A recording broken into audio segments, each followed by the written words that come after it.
The Gods of Pegana. Chapter 19. Kabak the Prophet. When Alhireth-Hotep was among the things that were, and still men sought to know, they said unto Kabak, Be thou as wise as was Alhireth-Hotep.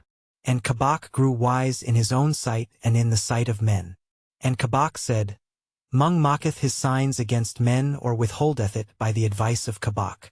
And he said unto one, Thou hast sinned against Kabak, therefore will Mung make the sign of Mung against thee. And to another, Thou hast brought Kabak gifts, therefore shall Mung forbear to make against thee the sign of Mung. One night as Kabak fattened upon the gifts that men had brought him, he heard the tread of Mung treading in the garden of Kabak about his house at night. And because the night was very still, it seemed most evil to Kabak that Mung should be treading in his garden, without the advice of Kabak, about his house at night.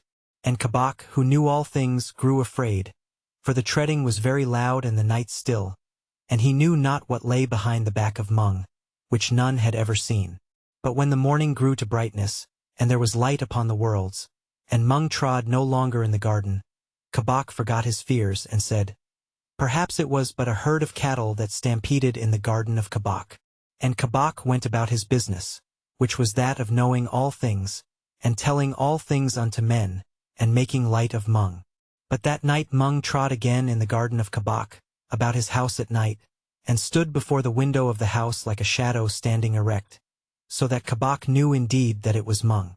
And a great fear fell upon the throat of Kabak, so that his speech was hoarse, and he cried out, Thou art Mung! And Mung slightly inclined his head, and went on to tread in the garden of Kabak, about his house at night. And Kabak lay and listened with horror at his heart. But when the second morning grew to brightness, and there was light upon the worlds, Mung went from treading in the garden of Kabak. And for a little while Kabak hoped, but looked with great dread for the coming of the third night. And when the third night was come, and the bat had gone to his home, and the wind had sank, the night was very still. And Kabak lay and listened, to whom the wings of the night flew very slow. But, ere night met the morning upon the highway between Pegana and the worlds, there came the tread of Mung in the garden of Kabak towards Kabak's door.